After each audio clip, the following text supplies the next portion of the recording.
Hey, good morning YouTube. I'm Builder Brian, and on today's episode I'm going to be showing you how to replace an exterior door. It's going to be a step-by-step guide and we're going to jump right into it. So the customer called me explaining that their door wasn't shutting right anymore. After review, I can see that the frame has rotted away. On the outside of the home, I can see that they have their condensate line for their AC right at the bottom corner of this door, and the heat and humidity and probably termites have just completely deteriorated the wood on the frame. So we're going to take this entire door out and replace it with a new one. Stay tuned. So first things first, we're going to take this door right off the frame. We're going to take these screws out and we're going to set this door to the side.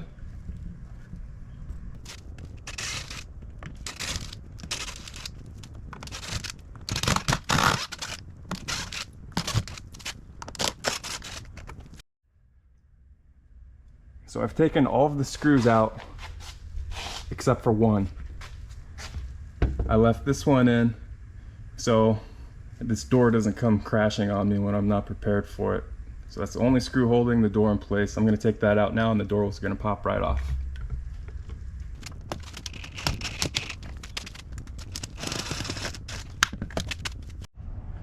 Once we've got our door off the frame, we'll go ahead and take the screws out of the threshold. And a little pro tip, these Tapcons have probably been here for years and years, and they're going to be tough to get out. I don't know why it works, but it does. Go ahead and tighten these screws down just a little bit, and then we'll put it in reverse. This almost always gets them out. This is the best way I know how to do it.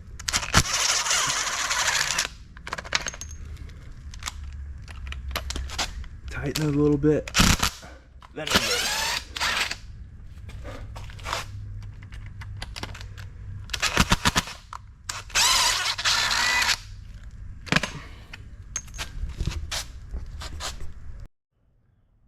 We've got our door off the frame. We've got our Tapcon screws out at the threshold. The next step is removing some trim. We're going to remove the interior. Hopefully we can avoid removing this. We'll see. We'll see how they nailed it and how the new door fits in this opening. Fingers crossed we can keep this trim all the way around, and we'll just pull the door out from this way once we have this removed, and we'll see what kind of opening we have when the new door is placed inside of it. So we'll go ahead and cut this inside corner back here with the utility knife, because you don't want to peel this right off. You're going to peel the paint, the paper off the drywall. It's going to peel all the way back. We want this to be as clean as possible. So break this line with your utility knife, and this trim is going to come off much easier, and you're going to save yourself a lot of work.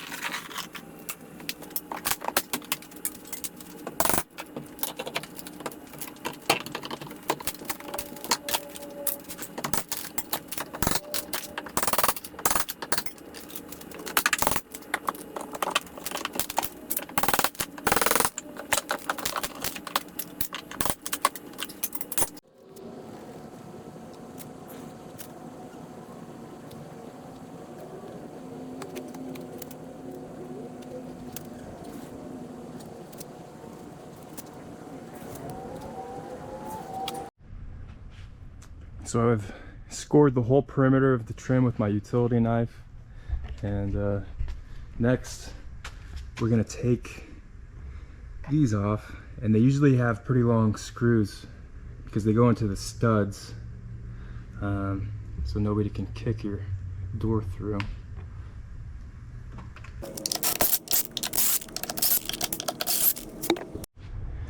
So now we're going to take the frame out, and here we have these weather seals, these weather strips. And you can pull these out, and sometimes you can see where they screwed the frame into the studs. And that's only sometimes.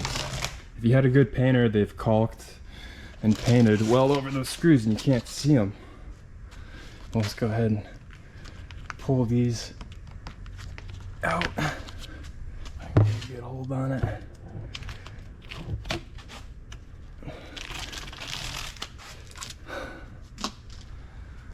So I don't see any screws, but they're there, and we'll find them, but we're gonna use this oscillator to help us do that.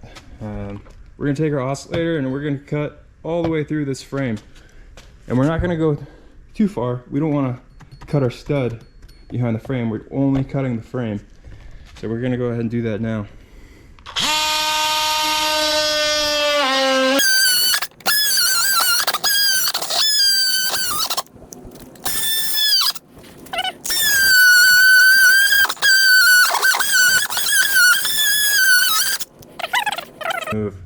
I'm going to take my pry bar behind the frame and I'm going to start to wiggle it out, and when I do, those screws are going to show their faces because the paint and the caulking is going to pop right behind where the weather strip was. We'll find where those screws are.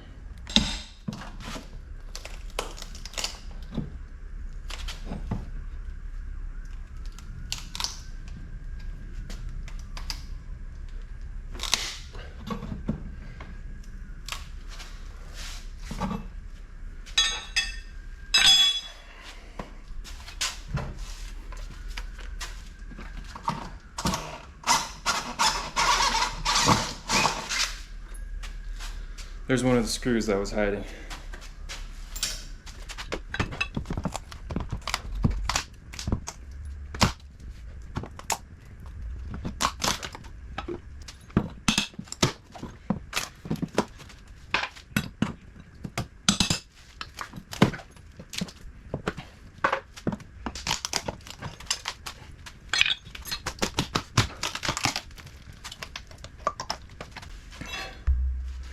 And here you'll notice we have a door contact for a security system.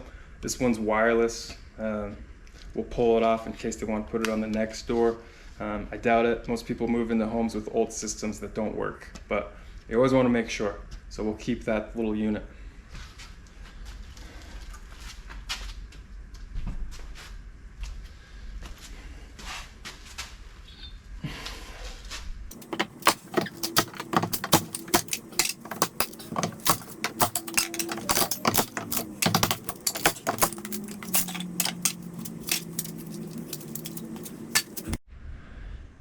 So we've got our door frame out, and like I mentioned earlier, I wanted to avoid replacing this trim, but when I was taking the frame out, the nails that they used ripped this trim apart.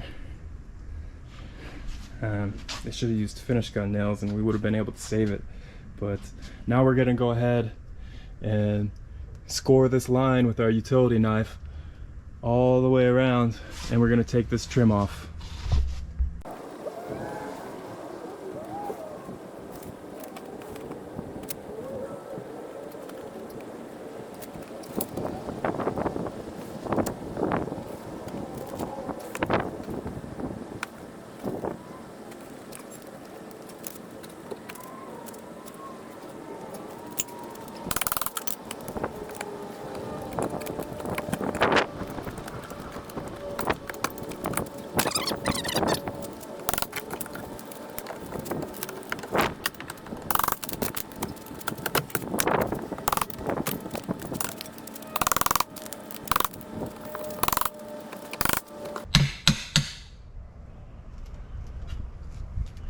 I'm prying this top and I can see the hardy board siding above it coming with it a little bit.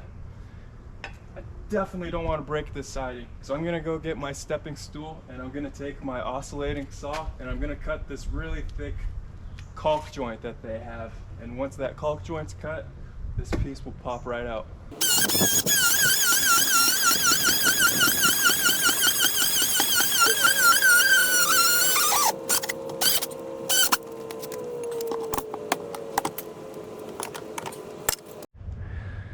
There you have it, folks. Our old exterior door is out, completely removed. Next, we have all of this hardware sticking out of our rough opening.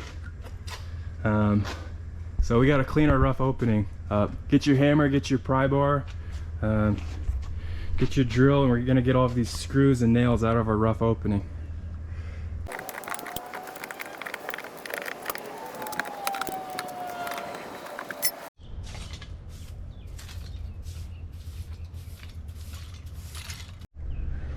I got the rough opening cleared of all of the screws and nails, and the only thing left is this threshold. And just like our trim, we want to score this inside corner with our utility knife because we have this epoxy flooring. It's got like a rubbery kind of texture to it, and we don't want to peel this back. We want it to be a clean break. And so we're going to take our utility knife, score that really well. I'll go back over it 3 times. Do it 3 times. Why not? And then this ought to pop right out.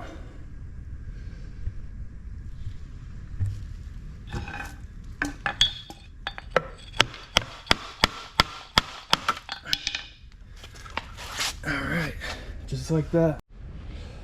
After removing the threshold, I can see we got a few more Tapcons. We'll go ahead and take those out. You can see these are pretty rusty. I'll show you a little trick. You can do it with your hammer. It's kind of risky because you can break your concrete. If I were just to crack this, and you might not get it all. So what I'm actually going to do is I'm going to go ahead and get my grinder, and I'm going to cut these off. And that's gonna make life a lot easier, and it's gonna guarantee that I don't break this concrete smashing these screws off with a hammer. Let's go ahead and do that now. Okay, so here's our grinder, and when you're cutting with a grinder, be so careful. This is probably one of the most dangerous tools on the job site. Wear your PPE, wear your glasses. Some people like to use a guard. When you do as many crazy things with a grinder as I do, the guard gets in the way. But if you're just starting out, definitely use the guard. Wear your glasses 100%, because these blades fall to pieces. If you turn your blade while you're deep in a cut, this blade will just blow up and send shrapnel everywhere, and it will stick inside of you. Be super careful with these.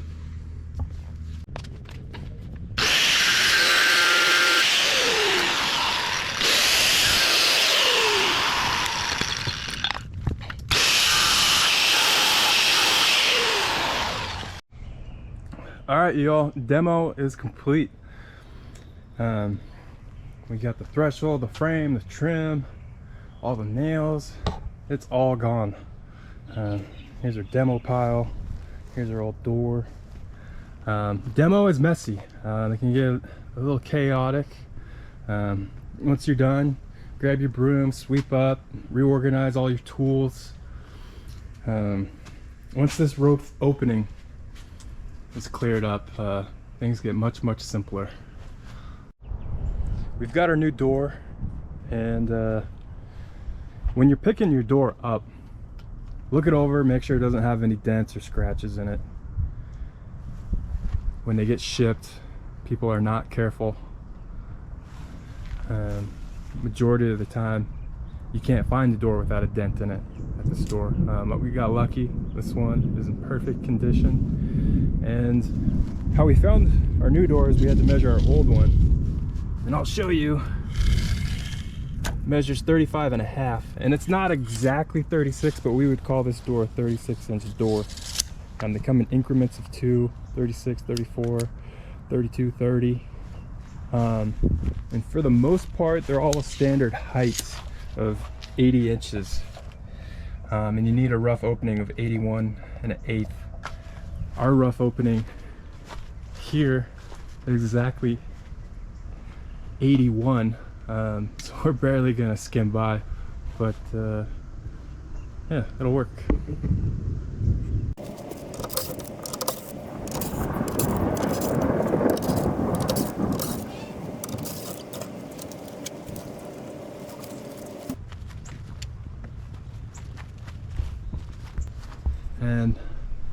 now we got our door off our frame, and you can see these weather strips. And we're gonna very gently pull these weather strips out. Don't be rough with these because you can rip them in half.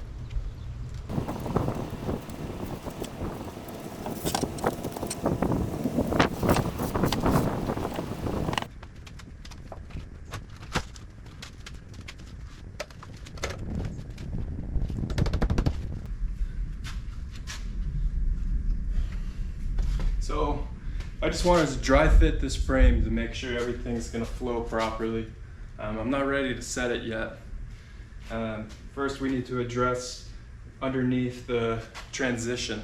We're gonna put 3 long beads of silicone underneath the threshold, just to ensure that no water can possibly get underneath and into the garage. So we're gonna start on our side, and really get it in that corner. I'm just gonna run the full length.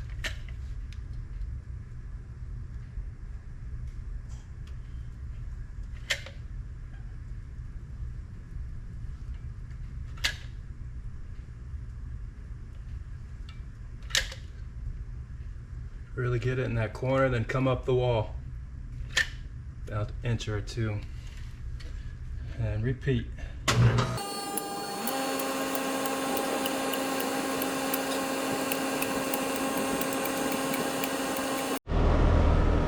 There you have it, folks. Up the sidewall, all the way across, no breaks in our beads. Back up the sidewall. This is going to ensure that we don't have any water coming inside.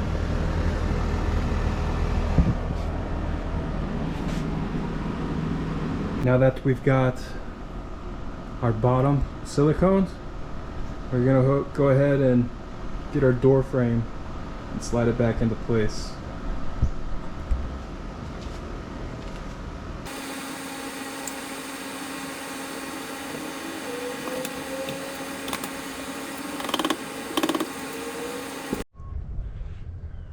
So because this is a remodel, we want to have our frame where the old one was.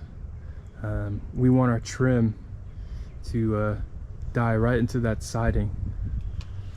And so we'll get this centered in our opening, and you can see from the siding to our frame, we've got 3 3/4. And then here, from our siding to our frame, we've got 3 3/4. So that's good, and thank goodness, because I went as far as I possibly could to the right. We won't be able to fit any shims on this side, but we're gonna go ahead and send a screw right here to hold it in place. And we're gonna send the screw right behind where the weather seal is, so we don't see it. And before I send this screw in, also notice that I'm flush with the wall here. Definitely make sure that you're flush with the wall.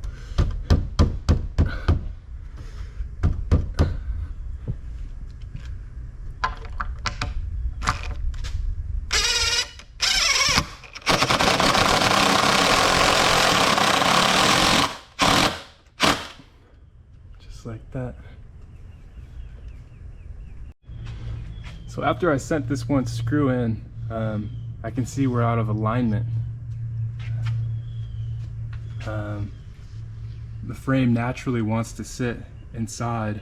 It's not flush with this face, and I don't want to pull this over and screw it because our frame is in alignment with our door, and if our frame's not in alignment with our door, it's not going to shut properly. And so I have to get this door to naturally come flush with the face of this siding. And so what I'm going to have to do is I'm going to have to loosen this screw and shove a shim behind it, and the shim is at an angle, and it's going to push this whole frame so it's flush with this face. Let's go ahead and do that now. So you can see I don't have hardly any room for a shim in the front, but in the gap we have a little bit of space, and so we're going to shove the thin side in, and as I push it in, it's going to grow. And you can see when we put that shim in, see what happens to this door. It's going to move to the face of that siding. I'm moving it with my hand now, but once that shim is in there, we're going to be good. So as you can see, we've got the shim in now, and don't worry about this hanging out. We're going to take our oscillating saw and cut these right off when we've got the rest of the door shimmed. But I don't have any shims on this side, and I actually snapped one shim in half and doubled it up just so we could get the right angle. And as you can see, we are now flush with this face. Our frame and our siding are flush, and that's exactly what we want. We want this frame to sit in here naturally, so it's in alignment with our door when we put it back on the hinges. So I had to make some adjustments. You can see we have a gap here now, and I couldn't avoid not having a gap. I wanted this frame centered in this rough opening, based on where the siding is, not exactly where the rough opening is. We've got 4 3/16 from siding to the inside of our frame, and we've got 3.5 from siding to the inside of our frame. So our trim is gonna have to be different thicknesses. And the reason why I had to make this adjustment is because I had it sucked all the way to the side, and this hinge side has to be perfectly level, and the bottom of the frame needed to go to the right, and there was no space. It was as far to the right as it possibly could be, and so I had to pull it to the left so I could get this side level. And I mean level. It can't be just in between the two lines. It needs to be in the center of that little dial.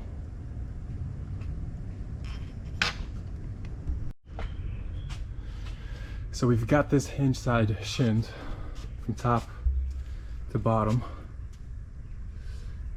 and I just want to reiterate how important it is for the hinge side of your door frame to be perfectly level. We've got it there, as you can see, and the next step is we're going to put our door back on.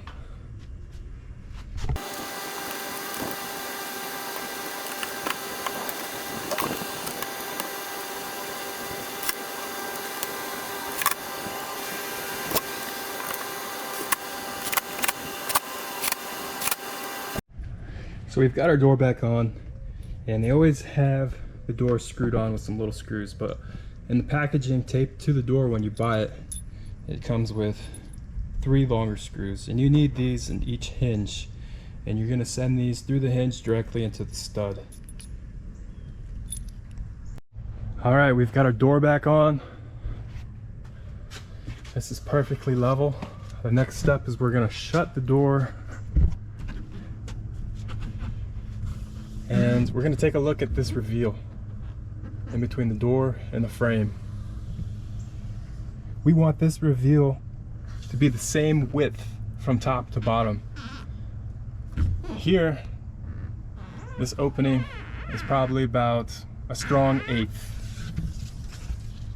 Here, it's probably about 3/16. And so what I'm going to do here is I'm going to shim it and push the frame closer to the door.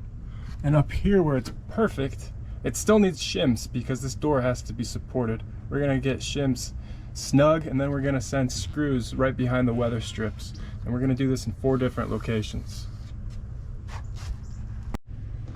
Alright, we've got this side shimmed, And when you close this door, this reveal is the same all the way from top to bottom.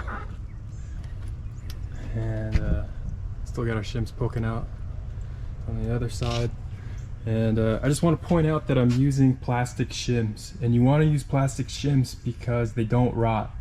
If you use wood, eventually they're going to give and your door is going to get out of plumb. So use plastic shims when you're doing exterior doors and windows. So next, we're going to cut these shims off. We're going to use our oscillating tool. Love this tool. And we're going to cut every single one of them off and go from the inside out. Don't do it the other way around. You're going to mess up the frame of your door.